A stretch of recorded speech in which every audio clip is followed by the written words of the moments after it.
मुअज़्ज़ज़ सामीन किराम, पूरी मोहब्बत के साथ, शौक़ के साथ, उल्फत के साथ, प्यार के साथ, अदब के साथ, एहतराम के साथ, इखलास के साथ दिल की गहराई से एक मरतबा दरूद शरीफ पढ़ ली। हाज़रीन किराम, जलसे के तकरीबन तमाम मकासद पूरे हो चुके हैं। तलबा का भी प्रोग्राम हो गया, उनकी दस्तार बंदी भी हुई, अपापोशी भी हुई, उनको इनामात से नवाजा गया।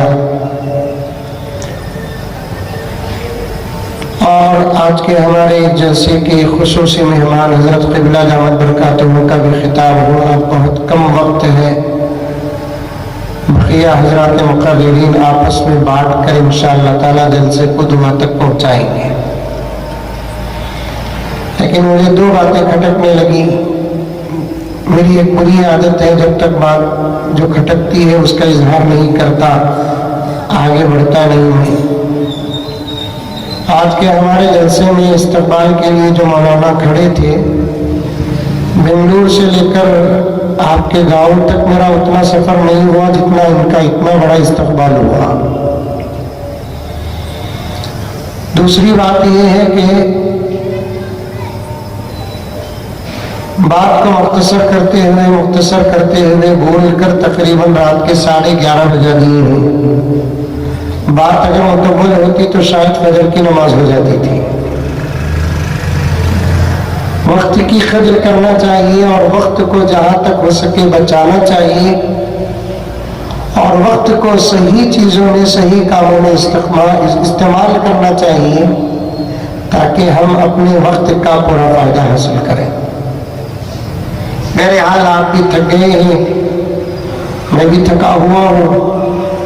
अब मुझे फौरन हैदराबाद पहुंचकर बेंगलुरु पहुंचना है। ज्यादा देर बात नहीं करूँगा, सिर्फ 2-3 घंटे बात करके बात खत्म कर दूंगा। बैठेंगे? आजकल दीनी मजलिसों में बैठने की आदत भी खत्म हो गई। सियासी लोगों के जैसे हो तो देर तक बैठते हैं, कोई बेहुदा लोग आते हैं तो देर तक बैठते हैं। उलमा के मजलिसों में और मदरसों के जलसों में, सीरत के जलसों में देर तक बैठने की आदत और मिजाज खत्म हो गया।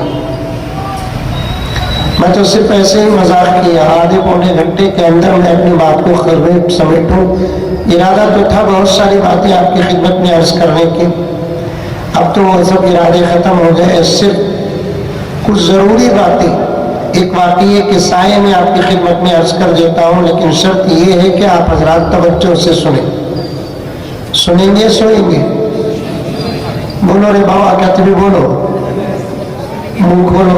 कितनी अच्छी तकरीर हज़रत मौलाना फरमा रहे थे, बीच में 2-3 मरतबा सुभान अल्लाह बोलते मौलाना को और भी जोश आ जाता। मैं देख रहा था, हल्ली भी नहीं, हजली भी नहीं। गणेश बेड़े लगा बैठ गए, बीच में कहते भी बोलो, जिंदा होने की दलील दो। एक वाकया कुछ जरूरी बातों के साथ आपके सामने पेश करूंगा। ये बच्चे देख रहे हैं, आप लोग देख रहे नहीं देख रहे? बोलो, जोर से बोलो। देख रहे हैं। आज के ये स्टेज के दुल्हा है, क्या एजाज है देखिए इनका। बड़े बड़े हजरत उलमाए किराम उनको स्टेज में बुलाए, आप जहां बैठे वहीं बैठे हैं, इनको बुलाए। इनके सरों में इमामे बांधे, इनके गलों में हार डाले, इनको हवा दिए, इनको इनाम दिए, अभी कुरान पाक इनाम में दिए। इससे बड़ा तोहफा दुनिया के अंदर हो नहीं सकता। इमाम अबू हनीफा रहमतुल्लाह अलैह के दौर में एक आदमी कसम खा लिया, मेरी बेटी की शादी में दुनिया की दौलत दूंगा। उस जमाने में लोग भी अजीब थे, तो उस मुनासबत से अल्लाह ताला इमामों को भी पैदा किया। अजीब अजीब खस्मा खा लेते, अजीब अजीब नीयतें कर लेते, अजीब अजीब किस्म की तलाक देते। और एक वाकया बीच में सुनो, इमाम अबू हनीफा रहमतुल्लाह अलैह के दौर में एक आदमी अपनी बीवी को तलाक दिया। सीढ़ी में चढ़ी, सीढ़ी मालूम नहीं मानो मानो, सीढ़ी में चढ़ी, ना ऊपर पहुंची ना नीचे है, बीच में थी। फौरन शौहर देखा, एक जुमला बोल दिया, ऊपर चढ़ी तो भी तलाक, नीचे उतरी तो भी तलाक। तुम्हें जाको बोलो ना को घर में, कुछ बातें यहाँ सुनना यहाँ छोड़ना, कुछ बातें यहाँ सुनकर लेकर जाना।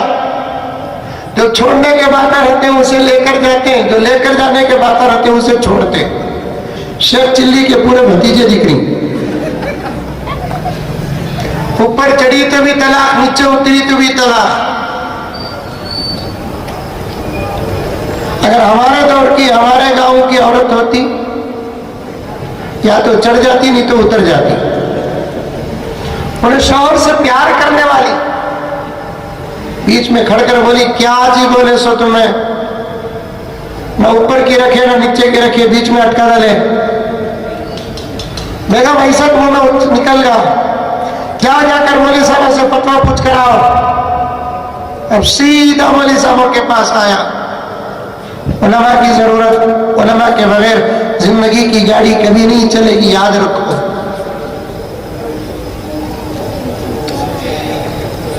आना ही पड़ता है उलमा के पास।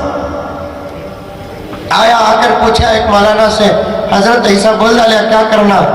मौलाना बोले, चढ़ी तो भी तलाक हो जाती, वह उतरी तो भी तलाक हो जाती, क्या अभी नहीं कर सकता। हमारे जमाने में भी कुछ लोग आते, सडन 3 तलाक दे डाल को आपको पूछते, हजरत एकदम 3 तलाक दे डाला, क्या करना। मैं बोला, होगा वह खत्म, तेरा रिवाल्वर खाली होगा। नहीं हजरत में गुस्से में दिया सो, नहीं तो क्या प्यार में अब तक कभी भी तलाक दिया। प्यार बेगम बहुत खूबसूरत है तुम्हें, तुमने तलाक बोलकर अब तक कभी भी बोलिया। गुस्से में तलाक देता सो आदमी, गुस्से के वक्त जो अपने जुबान को कंट्रोल में रखता है वही बहादुर है। जो गुस्से में अपने आप पर काबू पाता है वही बहादुर है। और एक मौलवी साहब के पास गया, वो मौलवी साहब भी वो जवाब दिए। आखिर इमाम अबू हनीफा रहमतुल्लाह अलैह के पास आया, आकर कहने लगा, हजरत बैठा था, बीवी सीढ़ी चढ़ रही थी, जुबान से निकल गया, चढ़ी तो भी तलाक, उतरी तो भी तलाक, क्या करना हजरत। हजरत बोले, आइंदा नहीं बोलता, बोल कसम खा नहीं बोलता हजरत। बाद में हजरत बोले, जाको सीढ़ी को ढकल डाल, गिरी तो तलाक नहीं ना।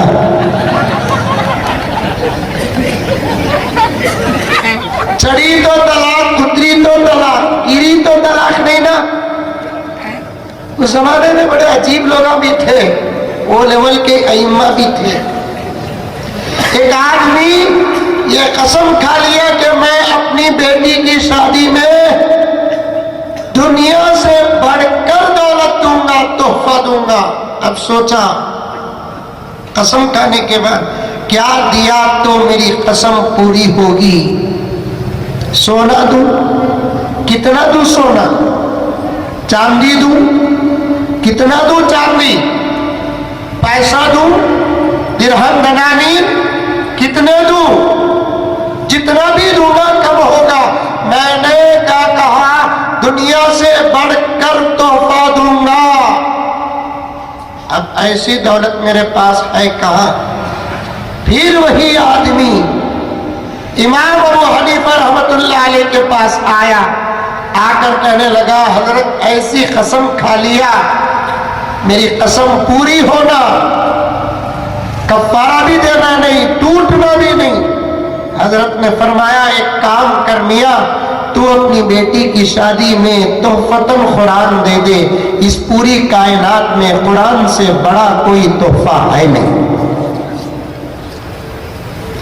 इस पूरी कायनात में कुरान से बड़ा कोई तोहफा नहीं। इन बच्चों को कुरान भी दिए और शायद कपड़े भी दिए हैं। क्यों क्यों ये एजाज इनको क्यों हो रहा है। बल्कि मैं आगे बढ़कर और कहूं, इतना बड़ा जलसा जो मुनअक़िद हुआ, जिस पे हजारों या लाखों रुपए खर्च हुए। मैं बेंगलोर से आया, मौलाना हैदराबाद से आए और एक मौलाना नांदेड़ से आए। एतराज से उलमा आए, जलसा हो रहा है, इतना बड़ा एजाज क्यों? क्या किया इन्होंने? मौलाना के फरमान के मुताबिक नासा जाकर आए, चांद जाकर आए, मरीख जाकर आए। जो जाकर आने का दावा करते हकीकत में वो भी नहीं गए, चुपके छोड़ी सो। अंग्रेज को छोड़ने के लिए अंग्रेज छोड़ता, हमें पकड़ते, जाते रहता, खड़को पेशाब करता। बेड को पेशाब करने का तरीका तो हमारा, दिगलूर के मुसलमान बेड को करते, खड़को करते। क्या टीवी बोलना, नहीं तो मैं नेगेटिव पॉइंट ले दूं। खड़को करते, बेड को करते, माशाअल्लाह बेड को करते। खड़को करने से आका ने मना किया। कितना पाक है देखो मुसलमान, सारी दुनिया में मुसलमान से ज्यादा पाक कोई और नहीं। पेशाब करे पाकी लो, बीवी से मुलाकात हुई पाकी लो, नजासत की मिकदार तय, नजासत अगर पतली हो मिकदार तय, नजासत अगर घट्टो सख्त हो मिकदार तय, जिस्म पाक, कपड़े पाक, बिस्तर पाक, दस्तर पाक, सारी दुनिया में मुसलमान से ज्यादा पाक और पवित्र कोई और नहीं। इसीलिए एक बच्चा तकरीर करते हुए फरमाया कि दुनिया के अंदर ये वाहिद किताब है जिसको छूने के लिए भी अल्लाह का खुद कलाम कहता है। अल्लाह ताला फरमाता है, फौरन दीवाना उठिया, मलीना कूटिया, ऐसा आकर उठाओ न को कुरान, बल्कि कुरान उठाने से पहले तुम्हारे अंदर दो पाकियां हैं क्या देखो। एक बड़ी नजासत की पाकी है क्या देखो, दूसरा छोटी नजासत की पाकी है क्या देखो, गुस्ल है क्या देखो, वुजू है क्या देखो। अगर ये दोनों में से एक भी नहीं तो इस पवित्र और पाक अल्लाह के कलाम को हाथ लगाने की इजाजत नहीं है। मेरे शेख खुद आलम हजरत मौलाना पीर जुल्फिकार अहमद साहब नक्शबंदी मुजद्दिदी पाकिस्तान में रहते हैं। कहाँ रहते हैं? दरोड़ों को बोलो रे वाह, नाम लिए तो क्या भी गलती नहीं। अगर कोई टीवी मैंने पकड़ा, कहीं को हजरत पाकिस्तान का नाम लिए वो को पकड़ा, मैं बोलूंगा मेरे से पहले अंकल को पकड़ो, मैं खाली नाम लिया वो जापा है। नहीं क्या हजरत, मैं तुम्हें नाम लिया रे वाह, अंकल जाको आए, 3 दिन थे, बड़े का खाए भी रंगे, वैसे मुल्क को जाको वो खाना नहीं सो आया का तो हो सकता। बोलो भाई, अब तुम्हारे गांव में जवार की रोटी पकती, हमारे बेंगलुरु में जवार की रोटी नहीं पकती। हैदराबाद में हलीम बनता, हमारे बेंगलुरु में हलीम नहीं बनता। हमारे बेंगलुरु में समोसे बनते, हैदराबाद में समोसे नहीं बनते। जो हैदराबाद से बेंगलुरु को आया, बेंगलुरु के समोसों का चर्चा सुना, वो जरूर समोसे खाकर ही हैदराबाद आता है। मैं जब भी हैदराबाद जाता हूँ हलीम को सुना हूँ, लजीज है, जरूर हलीम खा के बेंगलुरु को आता हूँ। आपके यहाँ जवार की रोटी मशहूर, आया तो जरूर जवार खाता हूँ, क्योंकि कुछ इलाके में खाने के आइटम भी मशहूर होते हैं। उस मुल्क में बड़े का गोश्त मशहूर है, जो जाता है जरूर खा के आता है। मिसाल अंकल की क्या हुई मालूम, बिल्ली से चूहे खा को हचकूगे सका। महाराष्ट्र रहा तो क्या मैं धक्को बोलूंगा समझे, उन्हों भी पीएम मैं भी पीएम, उन्हों टेम्पररी पीएम मैं परमानेंट पीएम। बोलो सुभान अल्लाह बोलो। अमर पैदा करो मुसलमानों। हजरत मौलाना की क्या नाम हजरत आपका? मौलाना साहब दावत बरकातुहू ही के कुछ जुमलों को जरा खोल कर बयान कर दूं कि दुश्मन तैयारी कर चुका है, हमको मुकाबले के लिए तैयार होना है। फिरौन पैदा हो चुके हैं, मूसा बनो मूसा। नमरूद पैदा हो चुके हैं, इब्राहिम बनो। अबू जहल पैदा हो चुके हैं, अबू बकर, उमर, उस्मान और अली बनो। अगर फिरऔन उठता है तो मूसा का असा बन जा। यहाँ सुभान अल्लाह नहीं बोलना, ये मालूम नहीं सो मुसलमानों को। टोपी पहन लिया, अब्दुल कादिर जिलानी का पोतरा बन गया, उनको समझ जाता।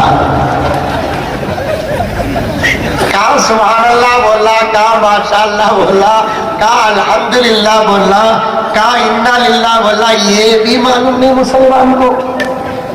हजरत हमारे अब्बा को तुम्हारा बयान बहुत पसंद था हजरत, गुज़िश्ता हफ्ता इंतकाल हो गए। माशाअल्लाह। क्या भाई गलत बोले आप? क्या गलत बोले भाई? हजरत शादी हो को 5 साल बच्चे छुए नहीं, मौलाना हुसामी साहब के पास जाकर दुआ कराते ही 2 दिन पहले बेटा पैदा हुआ। हजरत इन्ना लिल्लाहि व इन्ना इलैहि राजिऊन। हुसामी साहब रहेंगे डिगलूर में।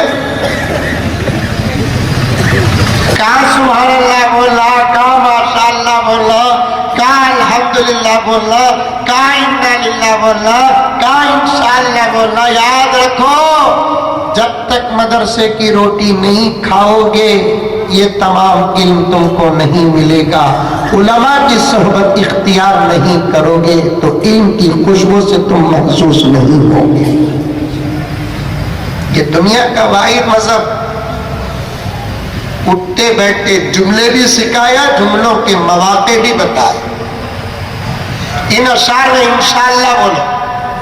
क्या बोलना भाई? अबू बकर बनोगा तो सुभान अल्लाह बोलेंगे क्या? इंशाअल्लाह बोलना। अगर फिरऔन उठता है तो मूसा का असा बन जा। बोलोगे तो बोलें नहीं, इंशाअल्लाह बोलो। जब तक तुम्हें मुंह खोलते नहीं भी बयान मन करता नहीं। अगर फिरऔन उठता है तो मूसा का असा बन जा। ज़माने के लिए कुछ कर के अंदाज़े वफा बन जा। बोलो, यहाँ भी बोलना। हाँ, नहीं बोले से भी सही छुआ की तो समझ में आया नहीं ना। हम ना उर्दू समझ में नहीं आती, तरतील कुरान का बच्चा अरबी में तकरीर करे, मैं बच्चे को देखा नहीं, तुम ना देखा।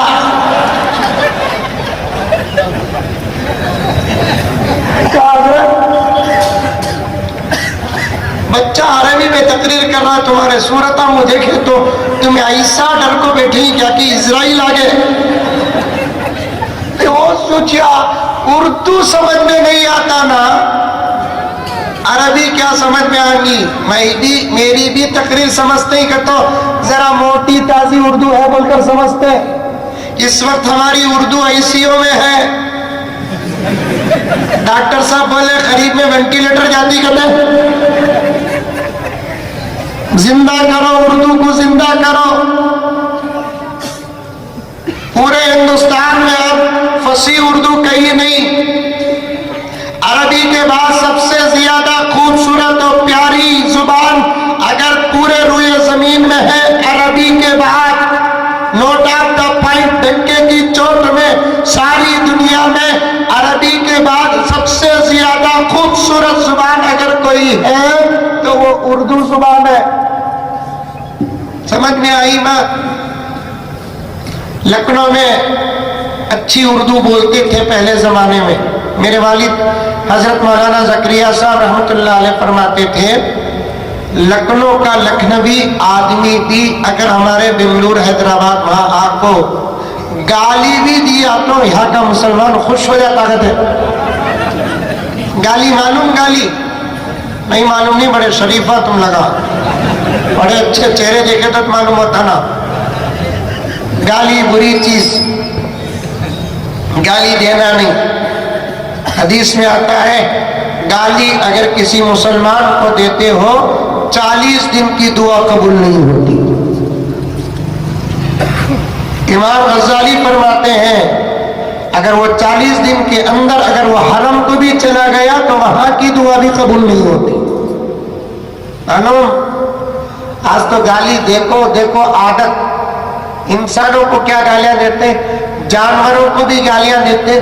जानवरों को क्या गालियां देते, अल्लाह बचाए, मशीनों को भी गाली देते, गाड़ियां को भी गाली देते। स्टार्ट नहीं हुई इसकी माँ की गाड़ी। किसकी माँ की गाड़ी? फोन का नेटवर्क चलेगा, इसकी माँ का नेटवर्क मारो, आईनों का चलेगा। व्यवहार सी फोन को भी गाली देते। नकले कुफ्र ना बादशाह। इसलिए मैं कह रहा हूं गाली नहीं देना। मेरे हाल लखनऊ का अगर कोई लखनवी आदमी बेंगलुरु हैदराबाद या इस तरफ आकर गाली दे, उसकी गाली भी सुनो कितनी अच्छी है।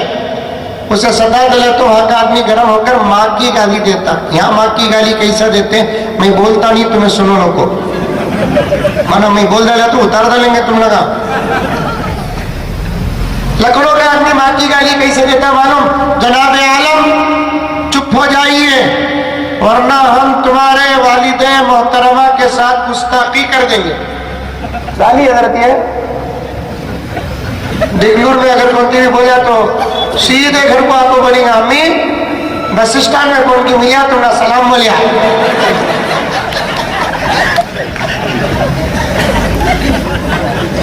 जनाब आलम चुप हो जाइए वरना हम तुम्हारे वालिदे मोहतरमा के साथ गुस्ताखी कर देंगे। मोटी उर्दू हम ना सुनकर आदत, इसलिए मैं सुना रहा हूं आपको। अशार पर सुभान अल्लाह नहीं बोले, क्यों? समझ में नहीं आया। शायर क्या कहता है? फिरौन उठता है तो खामोश न बैठ, तो मूसा बन जा, जमाने के लिए कुछ कर। अगर फिरौन उठता है तो मूसा का ऐसा बन जा,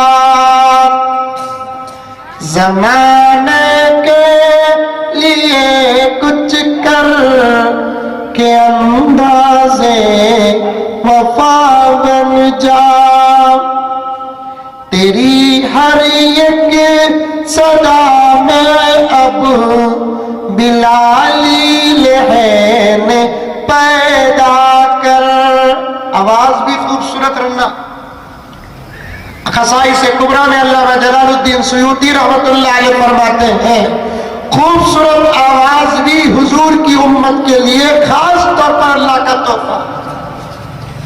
1,20,03,990 पर 9 नबियों की उम्मत को अल्लाह तबारक व तआला ने उतनी खूबसूरत आवाज नहीं दिया जो खूबसूरत आवाज अल्लाह ताला मेरे नबी के सदक़े में मेरे नबी की उम्मत को दिया है। इसीलिए तो कुरान पढ़ते हैं तो आज भी हवाएं ठहर जाती हैं। जो मजा कुरान के पढ़ने और सुनने में है, बताओ कि दुनिया के किसी गाने में है? सीने पे हाथ रख कर कहो कितने अंदाज से एक ही कुरान कितने अंदाज से पढ़ते हैं माशाअल्लाह। ये पूरे स्टेज में बैठे हुए तकरीबन हजरत हुफ्फाज, आज के नए हुफ्फाज के साथ बड़े हजरत दामन बरकातुम बैठे हैं। माइक दे दो, वही सूरे फातिहा पढ़ेंगे, अलग अंदाज। मौलाना साहब वही सूरे फातिहा पढ़ेंगे, अलग अंदाज। मौलाना पढ़ेंगे वही एक अंदाज। दुनिया की दूसरी किताबों के पढ़ने का एक ही अंदाज मिलेगा, देखिए नहीं दूसरी मौजूद की किताबों के पढ़ने का अंदाज क्या। सामीरा खबरे तलब हासिल नशवत, मैं क्या रामायण पढ़ा ना हमें मीर पढ़ा सो पारसी का कानून, कितने तर्जा है। एक वाकया इस वक्त याद आ रहा है, बोल देता हूँ आपके सामने। माफी चाहता हूँ, मैं अपनी तकरीर को इख्तिताम तक नहीं पहुंचाऊंगा, जहां वक्त खत्म हुआ अपनी बात खत्म कर दूंगा। ये हमारा मुल्क है ना हिंदुस्तान, किसका मुल्क? जोर से बोलो। नहीं, अभी जोर से बोलो। खाना खाए नहीं? बच्चे खामोश हो बेटे, तुम्हारे नारों से ची मुल्क बचको है सभी तो कब की चले जाता। समझ में आई बात? तुम्हारे से बेटे ये मुल्क बचा है सो इंशाल्लाह इस मुल्क को तुम ही संभाल सकते हो, तुम्हारे अलावा कोई नहीं संभाल सकता। समझ में आई बातें? चाय वालों से मुल्क संभलता नहीं, गोश्त वालों से संभलता सो। जरा चुपके रहो, पिक्चर वालों का पावर देख दो, तुम्हारे पास हाई पावर मदरसे की दाल पावर नहीं रहा था और क्या रहता। क्रिकेट मालूम? क्रिकेट नहीं मालूम? मैं भी खेलता हूँ अल्हम्दुलिल्लाह, शबील और रशाद का बेहतरीन बैट्समैन हूँ। अब भी खेलता हूँ, अगर नहीं खाली एक दिन मैंने टाइम दे रहा है, ट्रेनिंग फॉलो कर ले को बेहतरीन बैट्समैन नहीं। समझ में आई बात है? बेंगलुरु के अंदर 4, 5, 6, 7 बड़े बड़े मदरसे, जुमेरात हुई तो आधा दिन मदरसा होता, चले जाते ग्राउंड को खेलने का। क्या हजरत मौलवी साहब क्रिकेट खेल देंगे क्या? बाटल मारनी मौलवी साहब क्रिकेट खेल देंगे तो घूर को देखनी। क्रिकेट क्या गुनाह है कबीरा? तुम्हारे बच्चे पबजी खेल रही, मदरसे के बच्चे क्रिकेट खेले तो मदरसे के बच्चे क्रिकेट खेलते। तुम्हारे बच्चे व्हाट्सएप में फेसबुक में मरे हैं, मदरसे के बच्चे क्रिकेट। कम से कम अल्लाह अकबर, जायज है, उलमा लिखे हैं क्रिकेट बगैर शर्त के, फुटबॉल बगैर शर्त के, वॉलीबॉल बगैर शर्त के खेलना जायज है। हमें भी खेले, ग्राउंड में बहुत सारे स्कूलों के कॉलेजों के बच्चे आते, हमें मदरसे के बच्चे भी जाते। खेलते वक्त हमारा सबील और रशाद की एक टीम, शाह वलीउल्लाह की एक टीम, मसीहुल की एक टीम, तालीमुल कुरान की एक टीम और भी मदरसों की टीम 5-5 ओवर खेलते। और कॉलेज के बच्चे भी रहते, आओ भी खेलेंगे तुम्हें भी। हमने बताओ हमारे मौलवी साहब के साथ नहीं खेलते, जाओ मौलवी साहब तुम्हें पड़को मार डालते सब। मैं बोलता नहीं रे बाप, पड़को मारते भी बगैर पड़े मारते, बाउंड्री के बाहर जाता बाल, पड़को मारे तो कंट्री के बाहर जाएगा। समझ में आई बात है? तुम्हारे पास है बेटे पावर, मदरसों की दाल में जो ताकत है बाहर के हार्लिक्स में, बोर्नविटा में वो ताकत नहीं है, मालूम?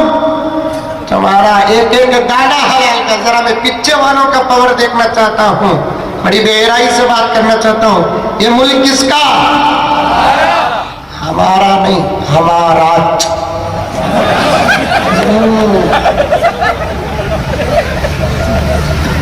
हमारा का तो क्या मतलब? हमारा ही, हमारा ही। जरा दिन पहले बोले हमें हमारा भी नहीं, भी में ही में क्या फर्क? घर को जाओ बयान के बाद, भाभी को बोलो बेगम मैं आपसे भी मोहब्बत करता हूं। बेलन उठाती पूरे घर का तवाफ करना। की भी मार रही, मोहब्बत का इजहार करे तो की भी मार रही। बेगम जाहिल होकर भी पूछेगी भी का क्या जी मतलब? भी का क्या मतलब? बजाय भी के ही का इस्तेमाल करो। बेगम हम आप ही से मोहब्बत करते हैं। अब बेलन नहीं उठाती, फौरन अपने जुबान से कहेगी आई लव यू टू। साथ में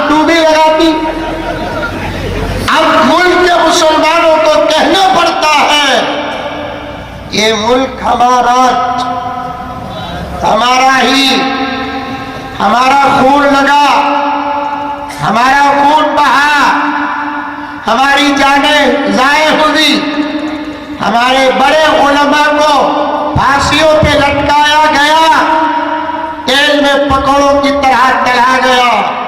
आजादी के लिए हमारे बड़े मस्जिदों के मिंबरों को छोड़कर मैदान में आए, हमारे बड़े मुल्क की आजादी के लिए मदरसों के हदीस पढ़ाने के मसनदों को छोड़कर मैदान में आए। 200 साल की एक लंबी आजादी के जंग में इस मुल्क की जमीन में सिवाय मुसलमान के और कोई नहीं था। आप कुछ भी समझे, मैं ये बात तो बड़े बड़े एमपीस और पीएम्स के सामने पेश, बड़े बड़े एमपीस और एमएलएस के सामने पेश कर दिया। मुझे हक बात कहने से किसी किस्म का कोई खौफ नहीं है। मैं बताना चाहता हूं मेरे दोस्तों, हमारी कुर्बानियां जितनी हुई बकौल हमारे बड़ों के, कि जितना हमारा खून इस धरती की आजादी के लिए हुआ, उतना तो गैरों का पसीना भी नहीं बहा।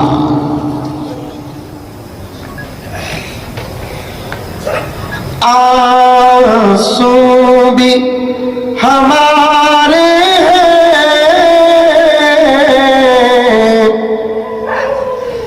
दामन भी हमारा है, हमने ये लहू देकर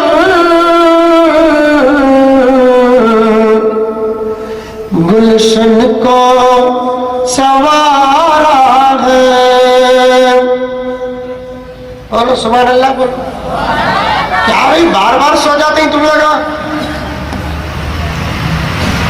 हमने ये लहू देकर गुलशन को सवारा है। हिंद मुसलमानों,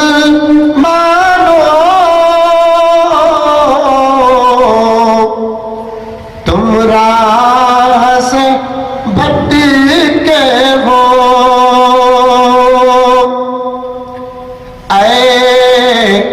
हिंद मुसलमानों,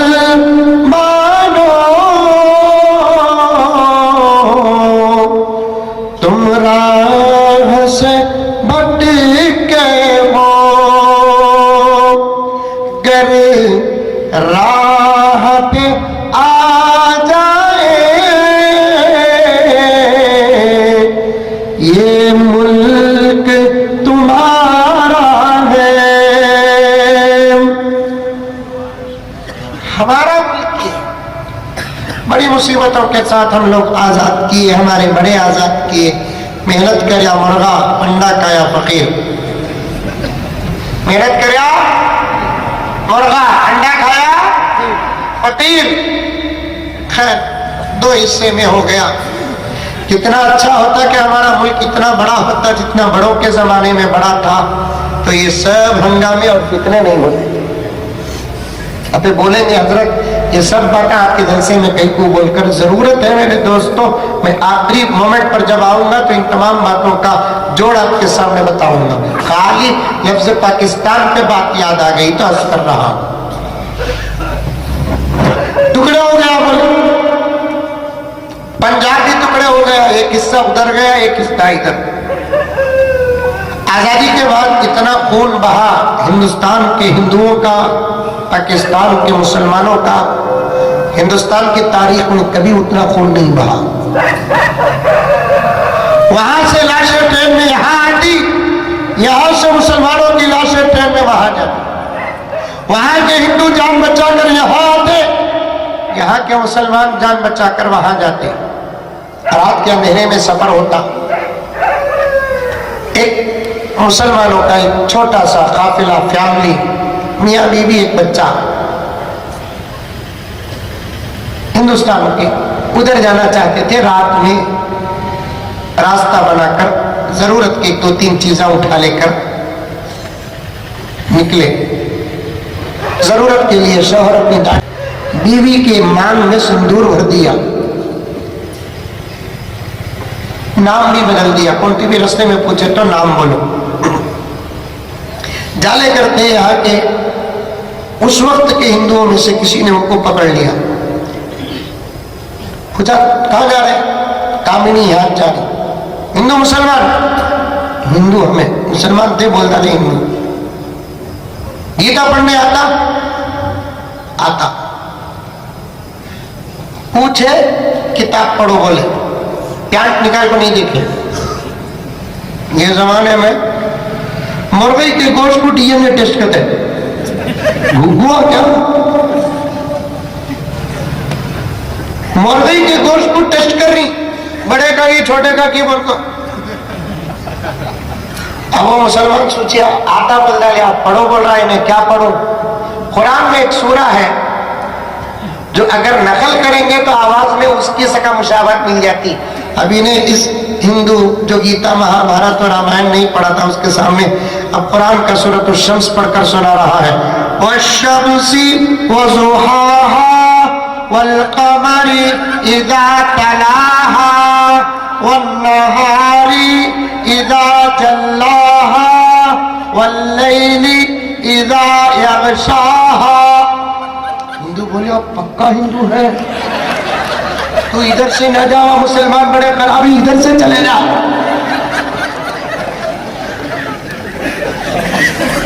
अल्लाह का कलाम है,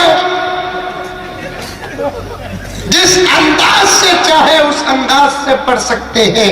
जितना मजा कुरान के पढ़ने में अल्लाह ने रखा है, मेरे रब की कसम इतना मजा किसी और के पढ़ने में नहीं रखा है।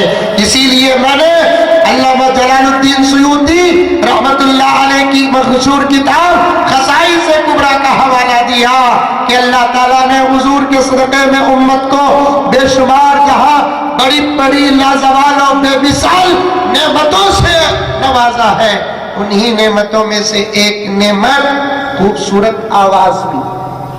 किसी नबी की उम्मत को ऐसी आवाज नहीं मिली।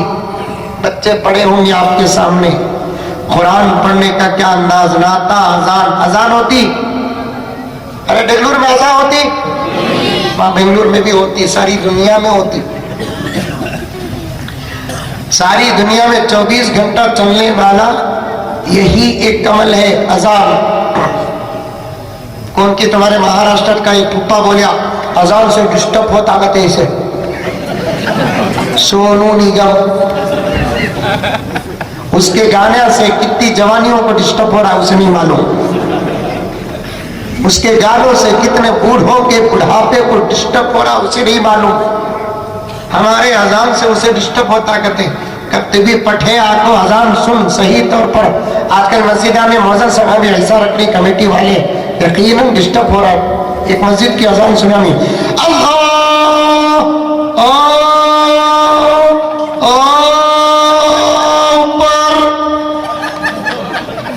अल्लाह ऊपर ही चले बा और नीचे बोले।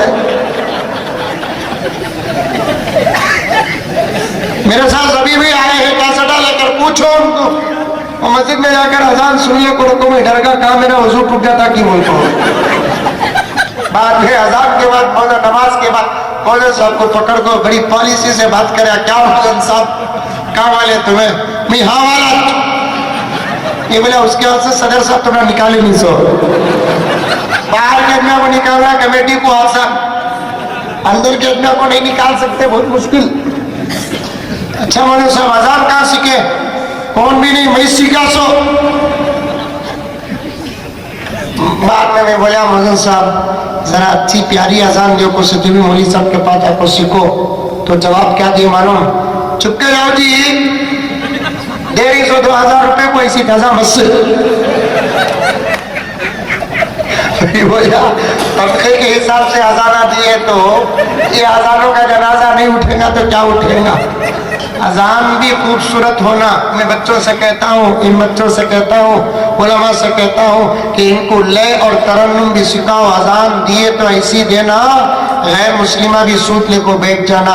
आखिर हमारे मुकद्दस घरों से ऐसी प्यारी आवाज क्यों नहीं आती?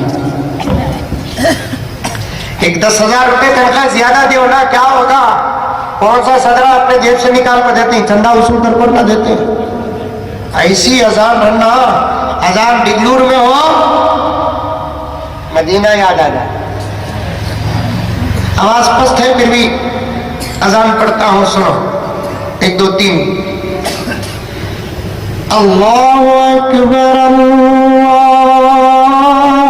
अकबर। बचपन में अजान के मुकाबले में इनाम भी लिया अल्हम्दुलिल्लाह। हमारे बच्चों को सिखाए तो क्या नहीं सीखते। अल्लाहु अकबर अल्लाहु अकबर। कौन नहीं आता बोलो नमाज को? सोनू निगम के सामने सुना तो पलटिंग मारेगा। क्या रे, इतनी प्यारी आवाज है।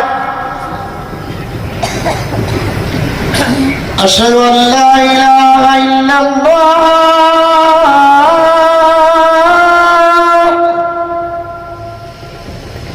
मजा आ रहा? जब हम उलामा के अजान का ये हाल है, हजरत बिलाल के अजान का आलम क्या होगा?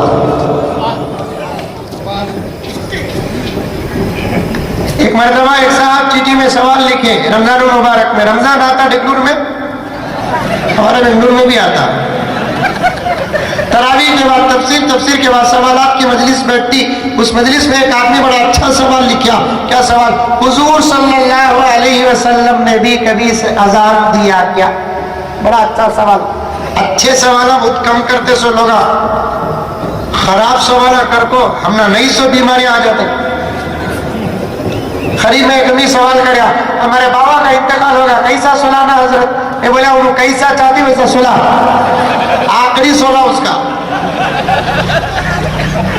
मैयत होने भी यहाँ में इख्तिलाफ। हुजूर सल्लल्लाहु अलैहि वसल्लम के भी अजान देने का सबूत मिलता है। 2 मरतबा अल्लाह के रसूल अजान नहीं करी। फिर मैं नतीजे को और आगे लेकर जाऊं, जब बिलाल के अजान का यह हाल है जिससे जन्नत संवर जाती थी, हुजूर पाक सल्लल्लाहु अलैहि वसल्लम के अजान का आलम क्या? देना वैसी अजान, खूबसूरत आवाज भी मेरे नबी की उम्मत के लिए आसमान से एक बेहतरीन तोहफा। इसीलिए तो कुरान पढ़ने वाले हुफ्फाज मक्के में तकरीबन 10-12 अइम्मा, मदीने में 10-12 अइम्मा। हजरत अब्दुर्रहमान सुदैस कुरान पढ़ते हैं, मजा अलग। हजरत सुरैम कुरान पढ़ते हैं, मजा अलग। हजरत अब्दुर्रहमान हुज़ैफी कुरान पढ़ते हैं, मजा अलग। हजरत माहिर मुहैमिनी कुरान पढ़ते हैं, मजा अलग। दुनिया के अंदर वही वाहिद कुरान है, जबर जेर में फर्क नहीं आया, तरतीब में फर्क नहीं आया, हुरूफ में फर्क नहीं आया। मेरे रब की कसम, हर एक हाफिज अपने अंदाज से कुरान पढ़ता है, सबका अंदाज अलग है। किसी के अंदाज में दिल बेजार नहीं होता, दिल चाहता कि और पढ़े और पढ़े और पढ़े और पढ़े और पढ़े और। लेकिन एक गुजारिश करना चाहता हूं, यहां पर बात याद आ गई। पहले जमाने के हजरात उलमा के पास ईमान का अमल का पावर भी था, इसकी वजह से माइका की जरूरत नहीं। इस जमाने में जरा हमारे हेल्प के लिए जरा माइका भी अच्छा रखना। 80% इमाम साहब